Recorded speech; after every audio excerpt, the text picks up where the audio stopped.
이재명 대통령 지지율이 떡상이 되었습니다. 역시나 보수 가표집 속에서도 60% 가까이 치솟았습니다.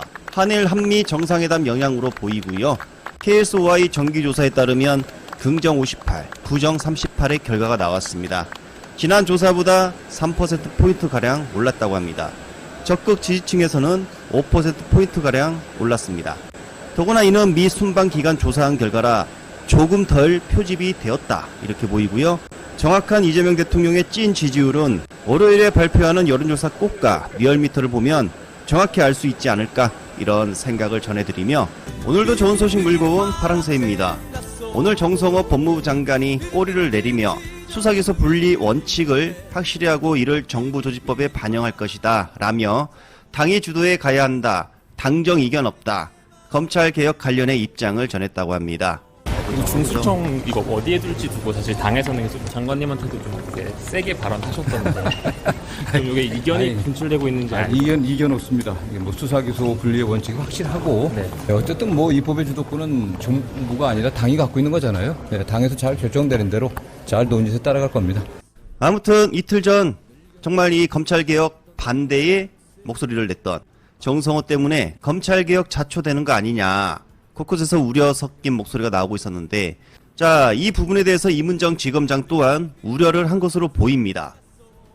기사를 보면 최근 고발사주 의혹 제보자 조성훈 제보자와 문자 메시지를 공개하며 검찰개혁이 또다시 자초될까 우려된다.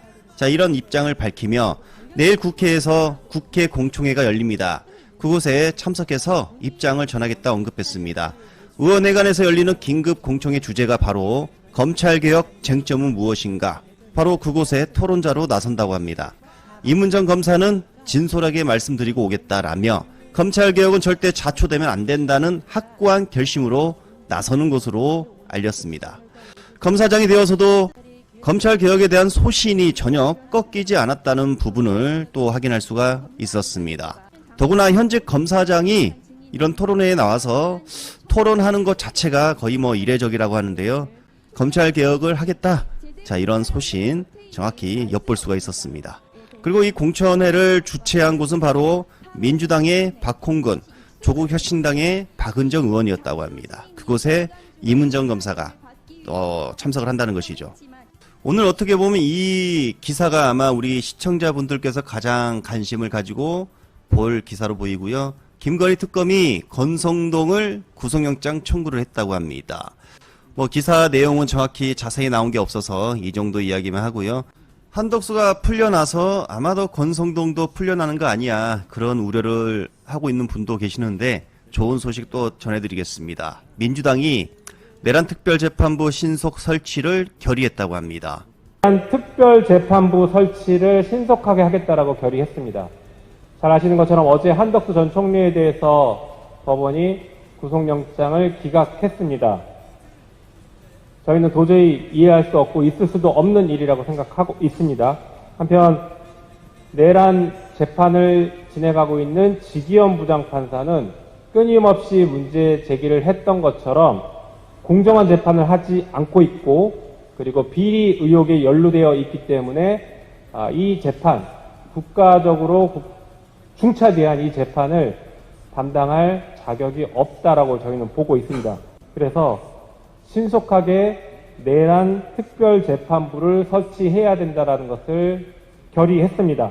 네, 저희가 이번 의원 워크숍 과정에서 법사위원들의 엄청난 성토가 있었습니다.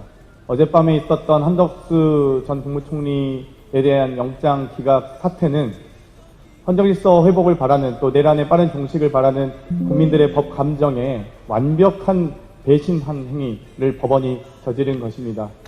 그 과정은 결국 영장 판사와 또 재판 지연하고 있는 지기현 판사 등에 대한 인사 조치를 했던 결국 이 모든 내란 재판 방해 또 수사 방해의 근원은 조희대 대법원장이 아니냐 하는 강한 의구심을 가지고 저희가 방금 말씀드린 바와 같이 내란 특별 재판부를 포함한 강력한 대응을 앞으로 해나갈 것임을 엄중히 법원에 경고합니다. 대통령하고 사이 안 좋으면 망조가 든다는 게. 이번에 법사위의 간사로서 여러분 놀라지 마십시오. 저도 사실은 저도 놀랐습니다. 이 소리 처음 듣고. 우리 나경원 대표님께서 법사위로 오셔서 간사 역할을 해주시기로 했습니다. 박수 한번 주십시오. 이 뭔 개소리야! 국민의힘이 대여투쟁 수위를 높이겠다고 밝힌 가운데 5선 중진인 나경원 의원이 국회 법사위 야당 간사를 맡게 됐습니다. 원래 야당 법사위 간사로 활동했던 장동혁이 전당대회에 출마하며 공석이 됐던 간사직을 현재 박형수 의원이 임시로 수행 중이었는데 박 의원이 기존 상임위인 산업통상자원중소벤처기업위원회로 돌아가고 산자위 소속이던 나경원이 법사위로 옮겨 간사직을 맡게 된 것입니다. 언론에서는 일제히 추나 대전 성사대나 법사위 맞대결 예고라는 선정적인 헤드라인을 뽑아내고 있습니다. 곰수의 정당답게 육선의 추미애 의원님이 법사위원장이 되자 국민의힘도 나름대로 대항마라고 내놓은 것이 나경원인 것입니다. 추미애 의원하고 이제 좀 어떻게 보면 말하자면 맞붙게 됐는데 자신은 있으신지 좀. 사실 이 국회의장과 법사위원장을 민주당이 모두 가지고 있지 않습니까? 사실 법사위원장은 야당이 했어야 되는 일입니다.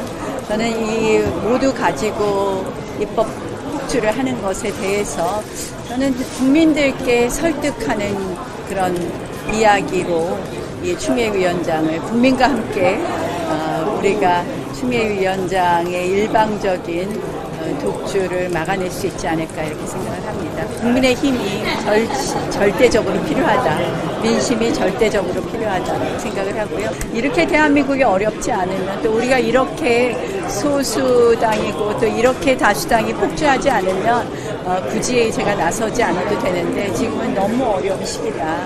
정말 이러다가는 대한민국 근본이 무너지게 생겼다. 너나 잘하세요. 어디 급이 맞아야 상대도 하는데 나경원이 법사위 간사하기 전에 6년째 1심 중인 빠루 사건부터 해결하고 나서야 하지 않을까요? 이러면서 나경원은 28일 채널A 라디오쇼 정치시그널에 나와 내가 만약 당대표였다면 계엄은 없었을 것이다. 국민의힘도 어렵게 된 것이 윤석열과 한동훈 당대표가 사이가 나빠서 이렇게 된 거 아닌가라고 했는데 이러면서 민주당과 이재명 대통령 사이를 이간질하는 가짜뉴스를 살포하며 정신승리하는 모습을 보였습니다. 지난번에 한동훈 전 대표가 전당대회에서 당대표가 안 되고 나경원 의원님이 만약에 당대표가 되었다면 계엄은 없었을 것이다. 이렇게 보십니까 혹시? 저는 그랬을 거라고 생각해요. 그리고 그 전에 억지로 연판장 돌려가면서 저 당대표 못하게 하는 그런 사건만 없었어도 권력을 어떻게 민주적으로 운영하느냐 굉장히 중요하고요. 제가 만약에 한 번 쉬지 않았으면 6선 의원이었을 거고 예. 우리 당의 최고 다선 의원이 6선 의원이니까 네. 경험치로 따지면 제가 거의 진짜 제일 오래됐네요. 현역 의원 중에서는. 예, 네. 하여간에 뭐 여당의 당적이 별로 사이 안 좋은 거에 반사이익은 우리가 얻을 수 있다. 계속 안 좋으라고 하시는 것 같아요. 아니 진짜 안 좋잖아요. 아니 대통령실에서 얘기하는데 정정래 당대표가 바로 추석 전에 하겠다 그러고 대통령실에서 방송법 천천히 간다는데 6시간 만에 통과하고 이게 좋은 사이입니까?